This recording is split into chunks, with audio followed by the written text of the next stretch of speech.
It is a beautiful day to be alive, and I am so glad we have this time together. I'm Sana Laybourne, she, her. I'm a professor, scholar, connector, and avid reader. I've always loved learning about what's happening in our social world and sharing that knowledge, especially over a good cup of coffee. And so here we are. Each week on Let's Grab Coffee, I catch up with experts from across the country who are investigating our most pressing social issues and common curiosities. Over the next hour, you'll learn about their inspirations, motivations, and of course, what they know about the world around us. Go ahead and grab that cup of coffee and get ready for an engaging and insightful conversation. So far in 2023, lawmakers in 37 U.S. states have introduced at least 142 bills to restrict gender-affirming healthcare for trans and gender-expansive people, nearly 3 times as many as last year. Here in Tennessee, 22 anti-trans bills have been filed this year, ranging from prohibiting gender-affirming care, limiting students' participation in sports, barring diversity, equity, and inclusion training in public institutions of higher education and among state contractors, and asserting that teachers and other public school employees are not required to use a student's pronouns if they are not consistent with a student's assigned sex at birth. These bills and similar others are often introduced under the guise of protecting minors, but effectively intensify moral panic, perpetuating transphobia, and the conditions that make our society less safe for all of us. If safety is our goal and ensuring our children thrive, then it's time we examine our own misunderstandings about gender, identity, and what it means to be trans. To help us do just that, today I'm joined by Schuyler Bailar. Schuyler Bailar, he, him, is the first transgender athlete to compete in any sport on an NCAA Division I men's team.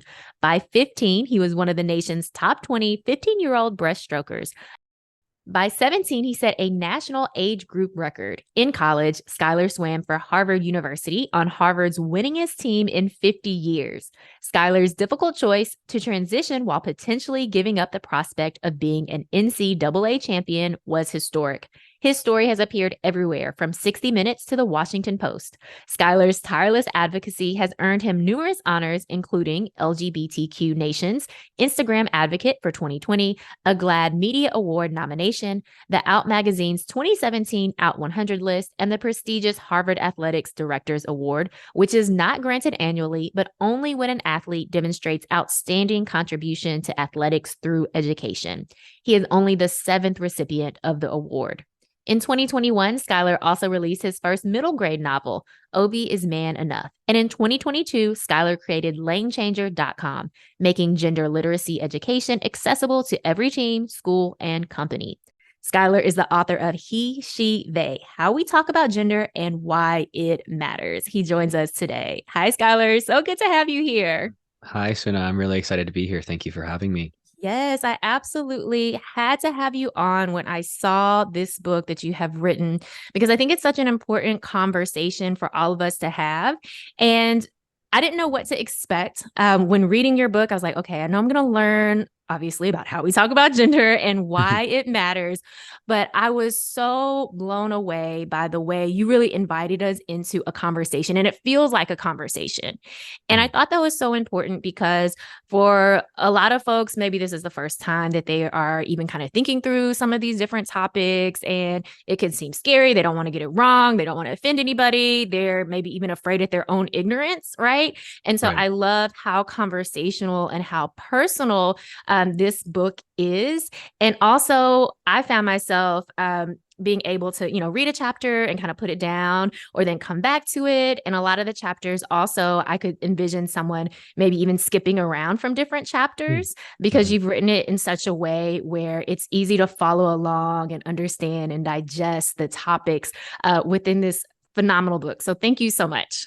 Oh, well, thank you so much for the kind words. It's something that I'm obviously very passionate about. And I poured a lot of myself into the book as well, trying to really, like you said, strike that conversational tone, because I think a lot of people feel talked at about gender, and a lot of people are doing talking at online, right? There's a lot of Mhm. debate about trans people, but there's not a lot of us actually conversing effectively, compassionately, and with information, right? Educatedly, if you will, on these topics. And so that's why I wrote the book. I really wanted to bring everybody into the conversation in a way that still centers humanity and science. And that's what I've hoped to deliver. And you absolutely did it. And I love you brought in both the humanity part and the science because I love I learned so much. You include Oh, good. science, you include history, you include so much in the book. So people have I think, a very expansive understanding and can walk away from the book feeling like, okay, I feel empowered, educated, and not just for folks who maybe are like, I'm still kind of grappling with my own gender identity, but also Mhm. I'm thinking for trans folks who read the book, I could imagine this is also very affirming as well. So again, just so much praise and so much love for this book that you've written. Thank you so much. That means a lot to me. And yeah, the balance striking between trying to write it for allies, for people who are not trans, and then also writing it to make sure that trans folks saw themselves in the book as well was really important to me because I want this book to be for anybody who picks it up. And so I think I try my best to find a way to pull everybody in that sense in. Yeah, I think you absolutely did that. What I also appreciated about the book was that you gave us a lot of definitions along the way so that we can make sure we're using the right language and understand what the meanings or agreed upon definitions as of right now, what they are, as well as a glossary, because I'm all about being able to like find the information I need and even refresh. So I Sure. wanted to start our conversation around pronouns because that's Yeah. something. So I'm an educator. And I hear a lot of other educators talk about using pronouns, or even some people saying they won't use pronouns. I Mhm. mentioned in the intro that Tennessee passed a bill saying that public school teachers and employees do not have to use the appropriate pronouns. And so I want to start there because I think that's something that a lot of people might encounter Right. and might even be new for them of, okay, why am I introducing myself and using my pronouns? Yeah. Yeah. So I'll answer with a thought that came to my head. So I read a comment several years ago, and it's one that always comes back to me whenever people talk about pronouns, which is there was this tweet or comment or something that was like, I'm not going to date any person who has pronouns. Like I won't date a girl with pronouns.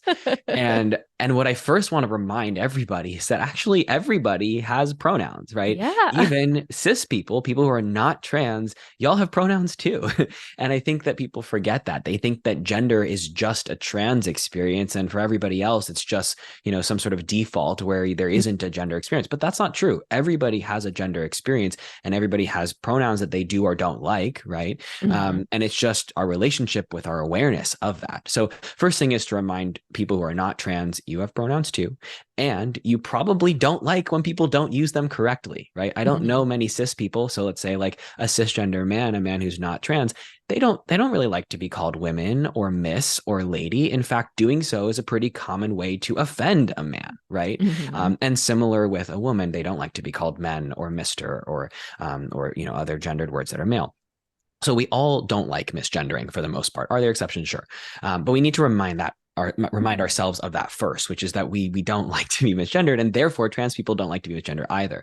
I always encourage people to introduce themselves with their pronouns. You did that as well. You did my bio. You introduced me with my pronouns, and it really is a note that says, hey, actually, we can't assume everybody's pronouns simply by the way that we look, right? Mhm. And people have an understanding, or I'm going to say a misunderstanding, that everybody's gender is obvious, quote unquote, by the way that they look, right? The hair length, whether or not they're wearing makeup, what their clothing looks like, the colors they're wearing, how their voice sounds, right? And we immediately are taking in all these signals and then immediately gendering the person. And we Mhm. assume that whatever we spit out is correct. And if we can't figure it out, then that's the first thing we notice, right? Yeah. And what I want people to understand is the way we gender people is actually societally imposed.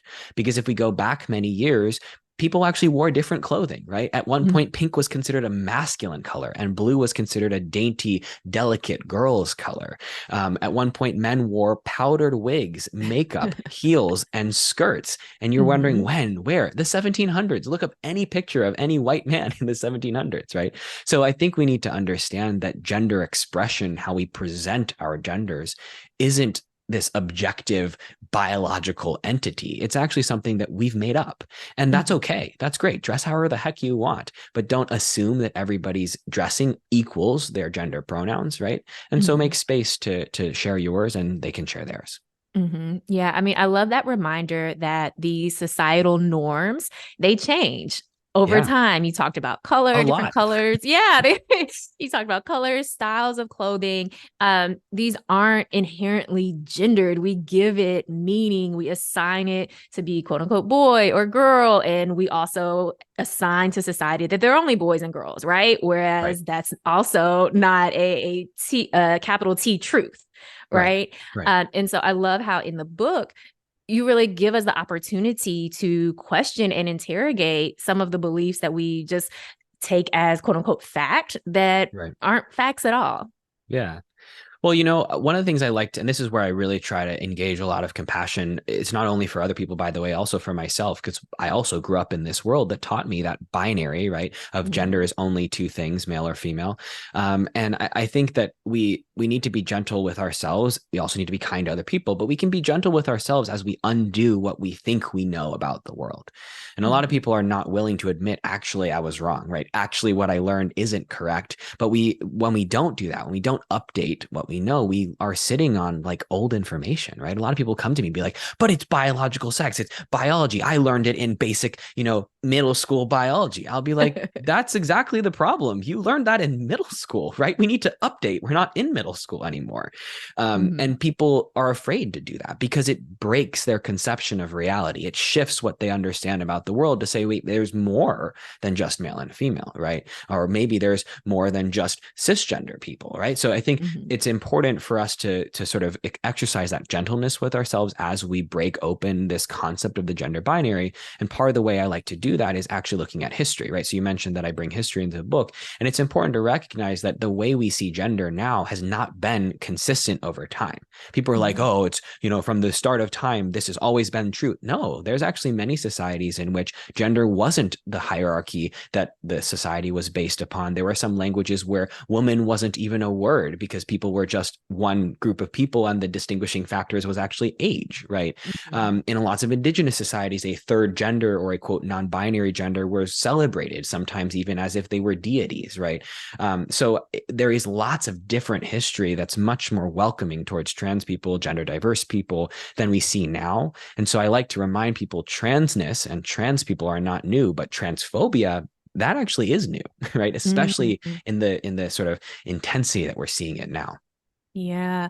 I mean, I think that was so important. And I love that you brought up being gentle with ourselves because, as you mentioned, we're raised in a society here in the US where gender binary is what we're taught and probably what we experience when we go to school, being segregated into boys and girls and, things like that. And Right. so it can be a big ask for people to get comfortable with, like, oh, what I was raised to believe might not actually be true. And then what does that mean, moving forward? Yeah. We are often very resistant to change. And so this could be difficult for some folks. So being able to be gentle with ourselves, I think, is a really great reminder. We've been using a few words that maybe for some folks is new to them. So we talked Yeah. about cisgender and even talked about trans. And I'm wondering if you could just give us some intro definitions to make Yeah. sure that we're all on the same page. Yeah, a little live glossary. Yeah. So trans and cis are shortened words of transgender and cisgender. Transgender is an adjective that defines a person who does not identify with the gender they were assigned at birth. When we're born, we get assigned a gender. I say assigned with intention. Some people will be like, "What do you mean assigned? You were just born as whatever." I do mean assigned because when a baby is born, the body is examined essentially, like the baby's anatomy is looked at, and they say, "Hmm." And they look at the genitals, and it's really that simple. If the genital is a certain length, they smack an M on the birth certificate, and if it's shorter than a certain length, they smack an F on it. And they really assign you your gender by the appearance of your genitals.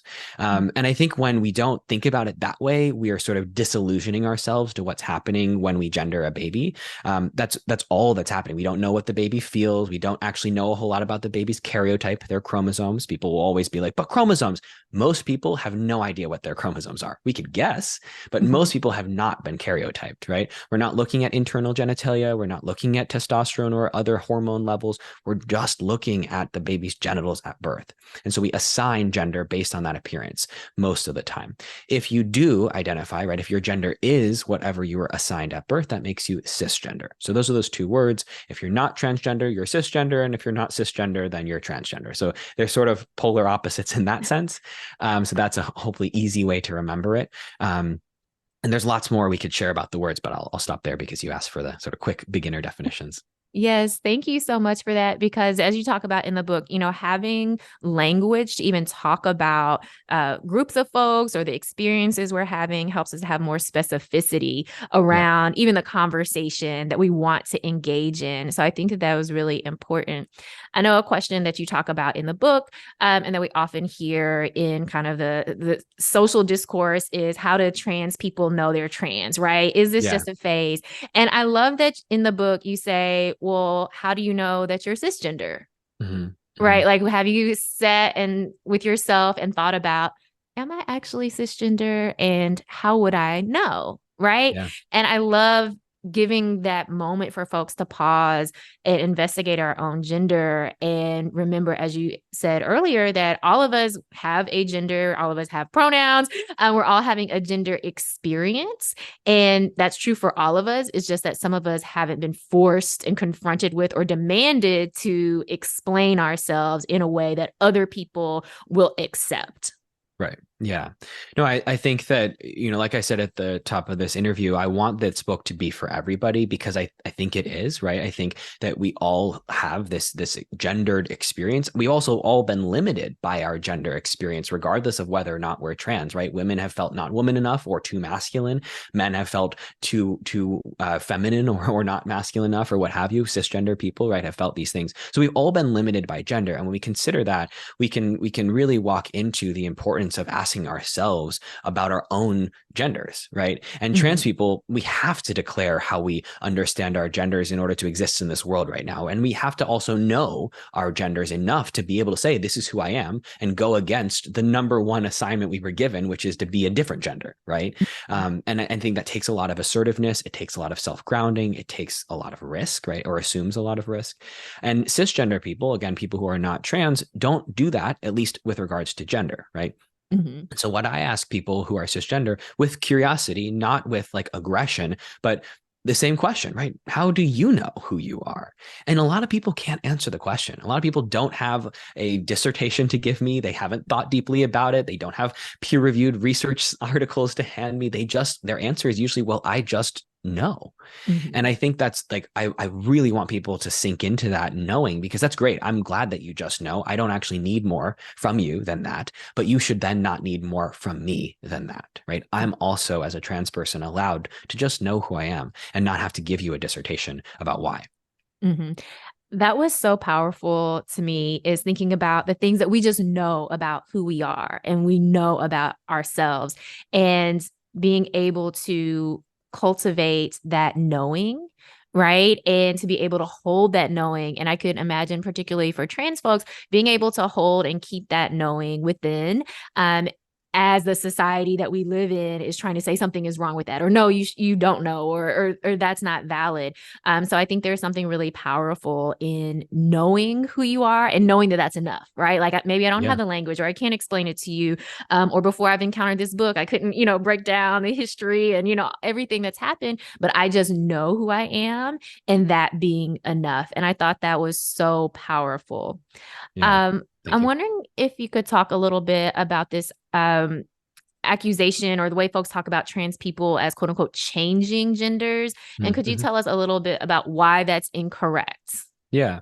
Well, so I want to say that, and I talk about this, like you said in the book as well, that there's all different kinds of trans people. And I think it's important to recognize that whatever I say about any of this is what I think is generally accepted by the trans community. But there's always people who don't, agree exactly with me, of course, and I can't possibly speak for the entire trans community. So I'll answer this question, but I just really want to reinforce that, because I think it's important to recognize that if some trans person does tell you, I've changed changed genders. Great. Okay. Then say cool, right? Let people tell you who they are. I think generally speaking, what I've understood is that most people who are trans don't feel that they've, up and changed their gender one day, but rather learn to affirm the gender that's always been there, right? A gender perhaps that they have been suppressing or having to mask or having to sort of stuff away. And I'll answer it sort of in a really personal standpoint. I don't think that when I came out as a trans person, I like suddenly became a man, right? I didn't wake up one day and was like, oh, here I am, a man, right? And it wasn't testosterone that made me a man. It wasn't top surgery. I have always been myself, and I've always felt this way about myself, always felt this way about my gender, but I didn't always have the language or the resources or the courage or the community to be able to declare that to the world. And that was the shift, right? The shift was finding the courage, finding the language, finding the community to say, hey, actually, this is who I am, right? And it's not changing, it's affirming, right? And I did change parts of how I present myself, but I didn't change who I am. And I think for me, that distinction is really important, especially when we think about the way that a lot of anti-trans sentiments try to characterize trans people as sort of making this flippant choice to, quote, change gender, when in reality, that's not really resonating with a lot of trans people.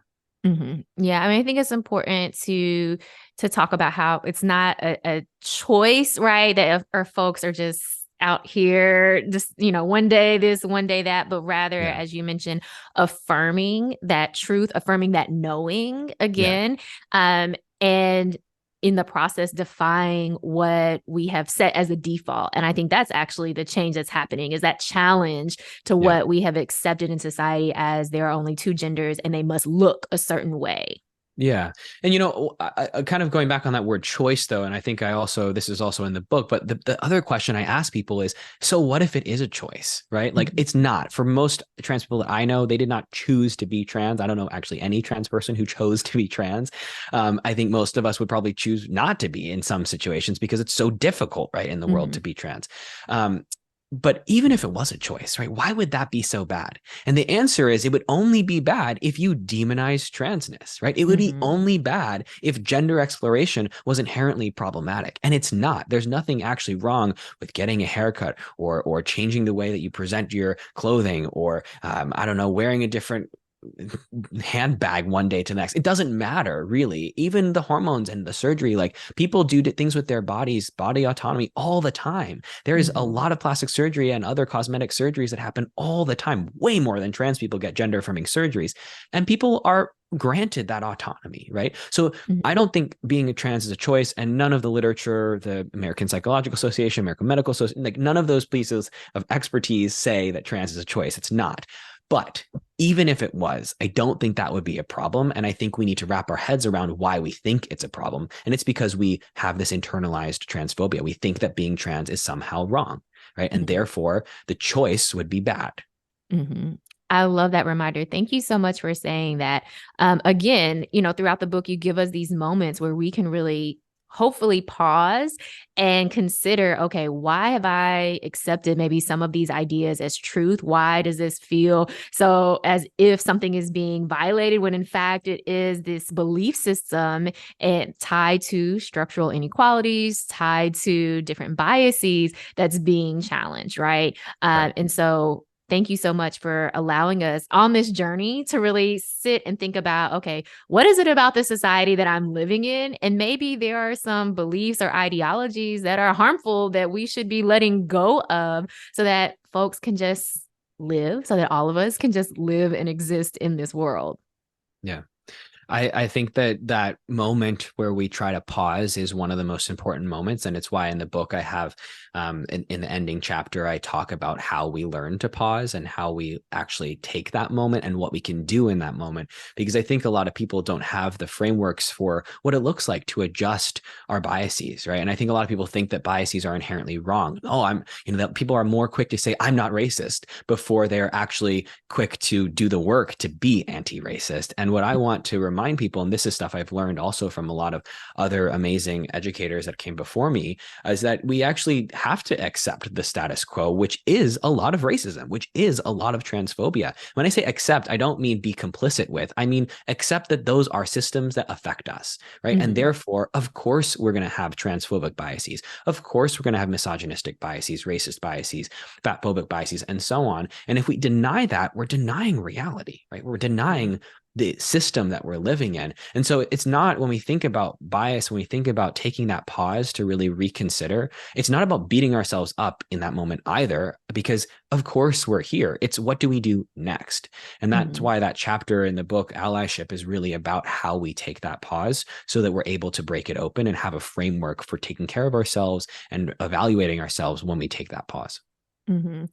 I love that throughout the book, you really give us those moments to say, like, okay, we are in these systems that facilitate and uphold inequality based on race, based on gender, based on sexuality, and a lot of different social identities that we hold. And so, of course, we know these beliefs, right? And yet, even though we might say something that is transphobic, we can learn from that moment. And it doesn't mean that we're a bad person and we can never grow from it, or we can't do better. And I think that is also something important for folks to hear, that we are exposed to these biases. We may even internalize them, and we will make mistakes and say something that is transphobic, but we can also learn from it and admit that, okay, that was wrong. Let me make amends. Let me also, take the moment and be gentle with myself so that I can continue to learn and grow, versus being afraid of expanding our own awareness, or being afraid to even stand up and say something about the biases that we might see other people displaying as well.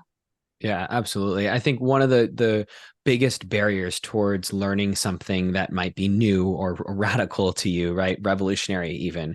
One of the biggest barriers is fear, because that fear puts up a wall and it says, I'm not going to learn. I'm going to stay where I'm comfortable, even if where I'm comfortable is wrong, right? And that's a huge problem in this country right now. People are putting up very strong, reinforced barriers that are filled with fear, built by fear. What I try to do in all the trainings that I've given, I noticed even 8 years ago, before the sort of rise of anti-trans laws that we've seen now, when I started doing this work, I saw people so nervous to ask me the wrong question, right? I've given about 500 trainings to date. And every time I open it up for questions at the end, people would be like, I don't know how to say this. I don't want to say the wrong thing. Like, I just want, and they would have this like 2 to 3 minute preamble for a very easy question, because they were so afraid to say the wrong thing. And I get it. And I think that fear comes from a really good place. It comes from a compassionate place of not wanting to hurt somebody. But what I've now learned to say, and I've, like I said, done this like 500 times, after the first like 3 or 4, I was like, you know what, we're getting rid of this. Like, I'm going to tell people, you can say whatever you want. And if you offend me, great, let's walk through it together. I'm not going to be offended. Let's do this. And that's a lot of the energy I put into the book. Now, we shouldn't expect that from trans people. If you say the wrong thing, you might hurt them. And the book goes through that. But what I'm trying to say is, we have to accept the risk that we might hurt somebody. And the important thing, the good person thing, the ally thing to do is saying, I will hurt people. And what I do next is what shows my allyship, right? Because I'm going to make a mistake. I have made mistakes that are, racist. I've made mistakes that are fatphobic. I've made mistakes that are classist, because I live in this world too. And it's way better for me to say, oh crap, I messed up there. Let me make it better, or let me learn something, or let me, ask a friend what else I could do differently. Do some research. It's not productive for me to stick my heels in and be like, no, I didn't mean it. Right. And I think that's where I really want to call people into this moment again, to be gentle with yourself, because in moments when I've made mistakes, I'm inclined, just I think like a lot of people are, to be mean to myself, right? You're so terrible. Why did you do that? How dare you? Like, what, getting angry with myself. And that's doesn't help anybody, right? It doesn't move us forward. So I think it's how we care for ourselves when we make mistakes, and how we then care for others, because it will translate from the care for myself to another person. Yeah, absolutely. I mean, in the book, I think it's so valuable that you give us a lot of kind of vignettes or scenarios or sample conversations in order for folks to get used to, making the mistake, but more importantly, reflecting and saying, okay, what do I need to do differently? Also, how do I acknowledge that I made a mistake with that person and apologize and think about how can I move forward with them if they will allow me to. And so I thought Right. that was really powerful because I know folks have a fear of not wanting to say the wrong thing, not wanting to hurt somebody, not wanting to be seen as a bad person, right? Yeah. Yeah. And so there's a lot at stake, or we build it up for there to be a lot at stake. And so I really appreciated you giving practical examples of conversations to have, also how to show up as an ally in our workplaces, in our families, friend settings, other professional settings as well. And so that was really valuable. And I love the reminders, even that you just gave right now, that yes, folks can ask you if they're in a training with you, they can ask you all the questions that they want to, because that is the Right. setting and that is the Yep. condition of y'all's exchange. And I've Um, consented to doing so. Usually I'm paid to yes. do so, right? It's my job to do so. Yes, but that we should not just be walking up on people, on any people, period, and just asking them any curious question that we have, right? Yes. Something you Yes. say throughout the book is it's perfectly fine to be curious, but it's not okay to demand people answer our questions. Yeah. And so I think for folks who are like, but I have a lot of questions, I understand it. Get the book because you walk through so many different questions that I know folks have around. You talk about dating, around, different sports debates, of course, the bathroom Sure. debates that we always hear about. And so all those curious questions are addressed in the book. And so I think it's a good starting place, maybe, or even a Yeah. continuing place for folks if they have Yeah. questions. And so that you don't have to, walk up on a stranger and start asking them really inappropriate questions, right? That Yeah. they should not have to be asked or answered. Yeah. I mean, I think I always like to give people I like to put it into like a cisgender context, right? Because I think when people, meet a trans person, suddenly a lot of their common sense can go out the window because it's something that's new and their curiosity wins, right? Mhm. So for example, a lot of trans people are asked about our surgeries or about our transitions. And it's usually some form of like, well, are you going to do the full transition or are you going to get the surgery? Or what surgeries are you going to do, right? They ask all these questions, and I think, at least in my experience, when I first came out, I thought, okay, well, maybe they're asking me these questions because when I say I'm trans, that's like the only thing that they can think of that's relevant, and so that's why they want to ask about that. But what people need to understand is that when they ask me about my surgeries, or if I'm going to get the surgery, or even what am I going to do in my transition, they're effectively asking me for my personal medical information, and sometimes they're directly asking me what my genitals look like and what they're Mhm. going to look like, right? And most people, when I say that, recognize almost immediately we don't do that. We don't ask random people on the street what their genitals look like. And if we do, it's pretty creepy, right? And it's pretty frowned upon. We also don't ask people for their personal medical histories, really ever, right? Unless we're volunteered or invited in to that conversation. So I think if you can sort of understand the context of whatever question you want to ask and put it into a context of like, would you ask another person who's not trans that? And if the answer is no, maybe don't ask the trans person, right? Mhm. Or maybe make it clear that you don't need an answer, but you want to ask the question. But even then, it can be dangerous to be curious about things you shouldn't be. Right. Absolutely. I mean, I love that example too. And, making it plain for cis folks, because absolutely, we would just not ask anyone, and not even probably people really close to us. So, Yeah. what's going on with your genitals? Who are you having sex with? Right? How does that work? Right? What We wouldn't, positions? right? Like, we would not ask people that. I mean, I Yeah. hope we would. But, so I think that's a good reminder. Something that really struck me in the book is you mention grief, like Mm. grieving of maybe a life imagined, or the life that other folks imagine for you, Yeah. or you even talk about grieving loss of community, Yeah. with women, with queer women. Even grieving in certain instances, a womanhood that you are Yeah. assumed to have or assumed to have wanted. Yeah. And I thought that was so important for me to read anyway. I'll just speak for myself Sure. because I think so often conversations about trans folks is really well, anti-trans or transphobic, but also separating people from their humanity.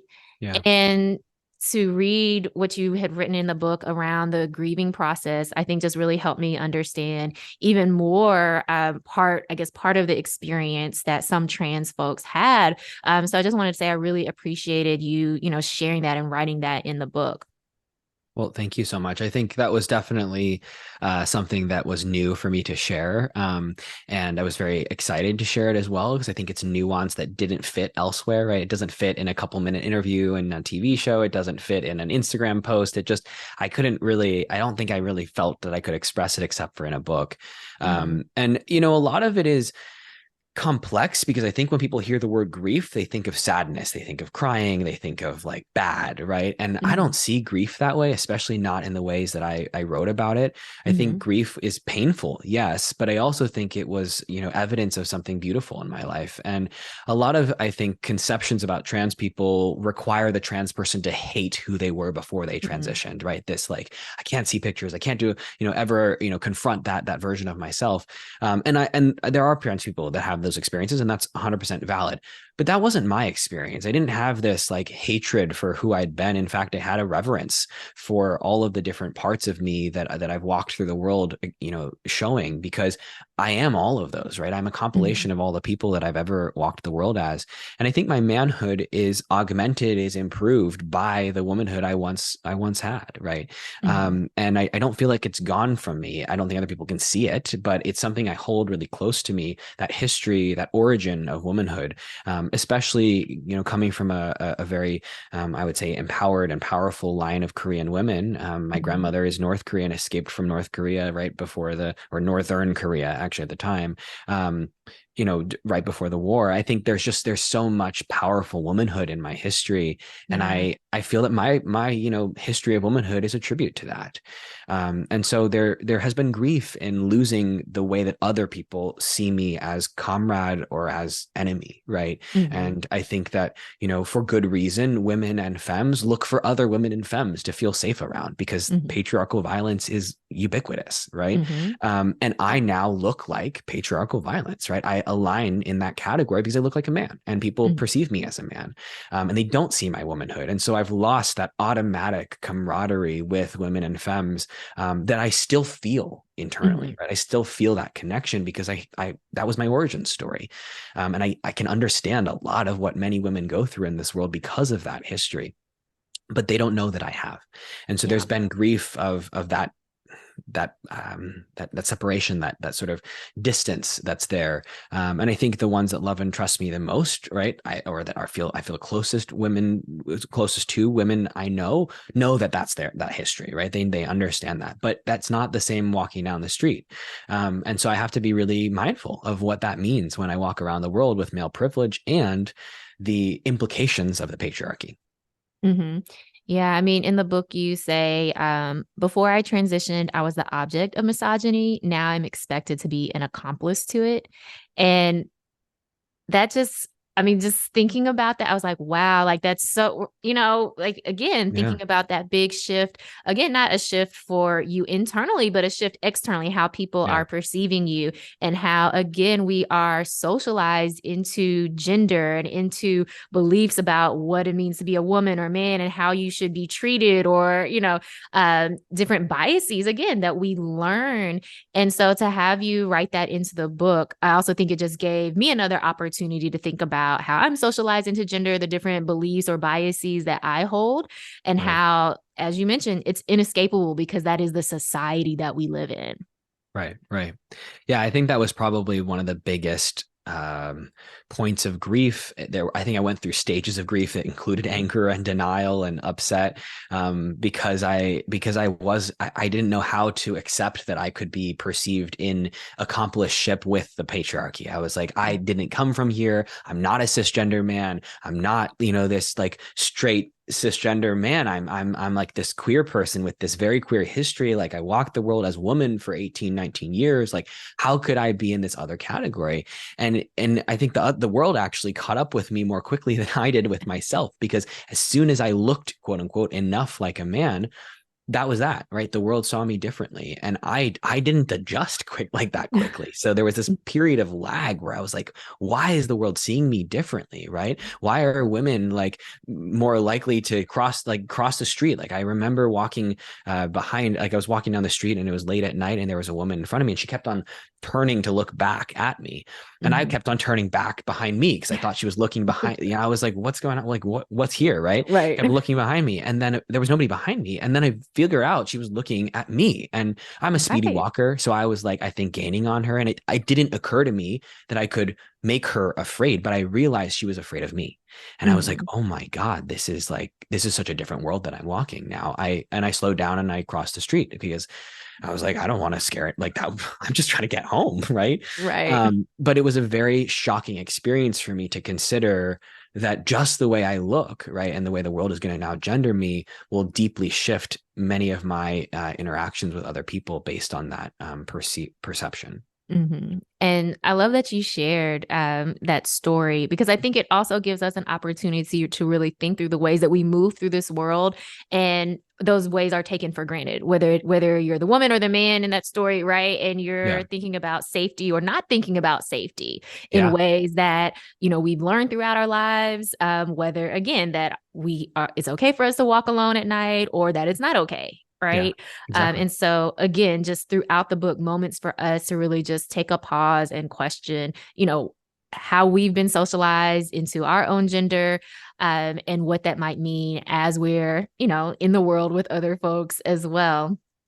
The other point that I really enjoyed reading in your book is about your family Mm, and how supportive your family has been.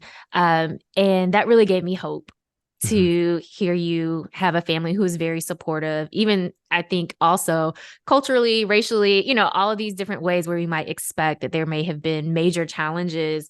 Um, and so that really made me happy that your Yeah. family has been so supportive.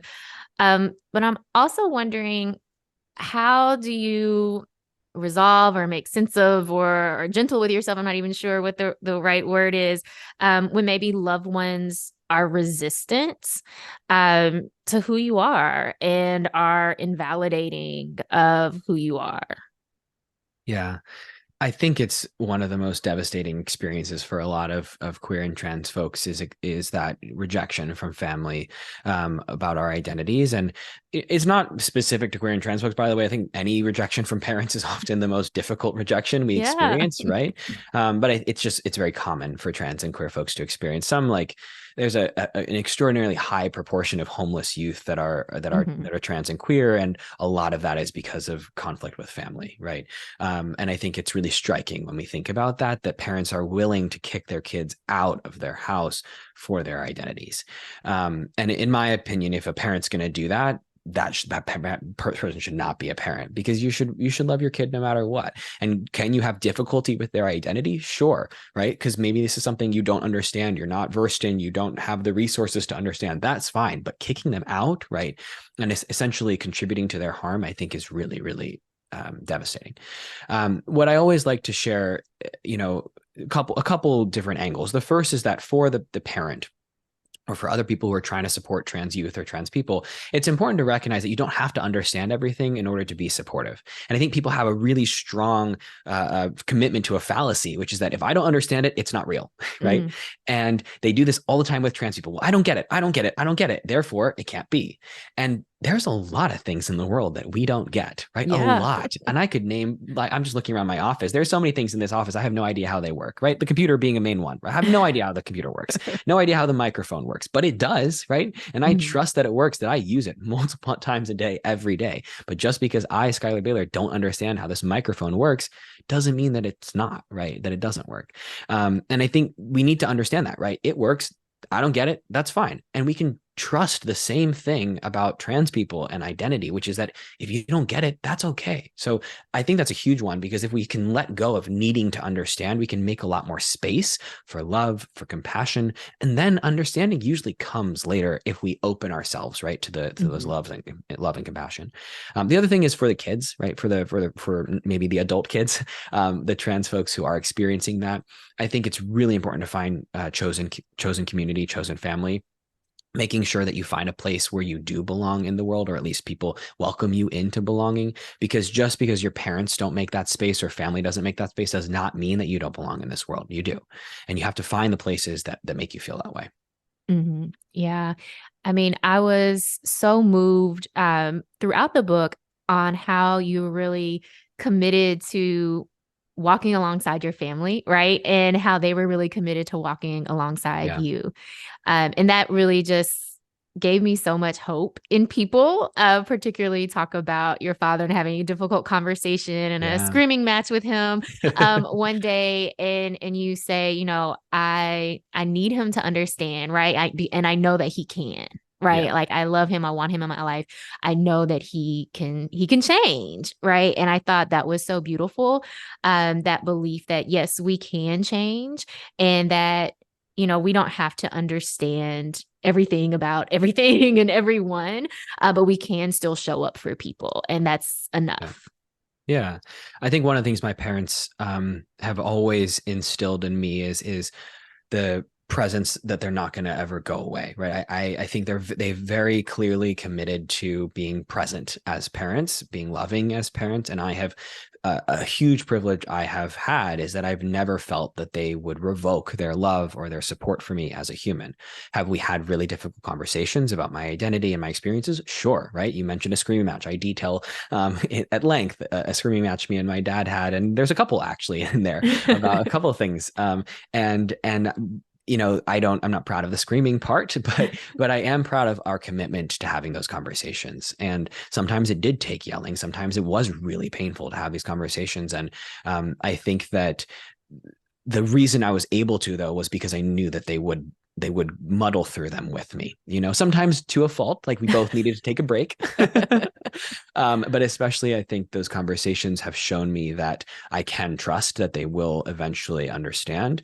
And they've taught me how to give people space to understand. I mean, I think the other thing that I really try to highlight in the book, and that maybe other trans folks can also take something away from, is that we can't actually expect everybody to get it all the time. We can't expect people to shift as quickly as we might want them to. Is it reasonable that we want them to shift? Yes, and that's like absolutely valid, right? I can want somebody to not be a transphobe, yeah, but can I expect them not to be? Not really, right? I can't expect a whole lot. And when I make space for that, I actually make space also for my own healing in that process, right? So it is a commitment to both the other person, but also to yourself to say, I don't really know what you're going to do with this information. I don't know how you're going to respond, but I know that sharing it's right for me.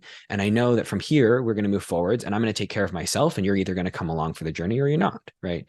And I think there's a lot of groundedness that we can find even in those really difficult moments. Yeah, I think that commitment to being who you are and allowing people in is so important. You talk about that in the book, like making sure that you are committed to you and showing up for you, because that is the relationship, right, that we will have forever, is that relationship with ourselves. Right. And hopefully, extending that relationship with others to let them into who we are. It can be a risk, but it is important and imperative to our survival to be who we are. And Yeah. hopefully we have those supportive relationships that will come alongside us, or if not, we will be able to create and find the ones that will. And so I love that reminder. Schuyler, I can't believe that our time is already coming to an end. I thank you so much for writing this book. It is something that I know that I will continue to return to. And I hope that other folks will pick it up and encounter it for the first time and continue to return to it as well. Thank you so much. Thank you so much, Suna. I really appreciate your commitment to this work and your commitment to being open as well. I think that's really commendable. So thank you for your time. Thank you. Thank you so much to Schuyler Bailar. He is the author of He, She, They, How We Talk About Gender and Why It Matters. This book, oh my goodness, I think it's such an important resource for all of us to have. I know for many folks, maybe this whole idea of using pronouns or what does it mean to be transgender is something very new. It's confusing. And this book will help you work through all of the questions you have, all the questions you want to ask, but you don't know where to ask. And I think this will also help all of us really take a moment to investigate ourselves and how we show up in the world, but also the type of world that we want to live in. This has been Let's Grab Coffee on WYXR 91.7 FM. I'm Sana, and I am here every week having curious conversations with experts from across the country, and I hope that you will join me again here next week. Make sure you're subscribed to Let's Grab Coffee in podcast format and also on YouTube. That way you can return to the conversations. If you miss a conversation, you can catch up. And also you can share Let's Grab Coffee with a friend. Well, this is your reminder. Each and every day you get to decide. Yes, you get to decide how you will show up in this world and what type of day you're going to have. Over time, it is those daily choices that create your life. So, what type of life are you creating?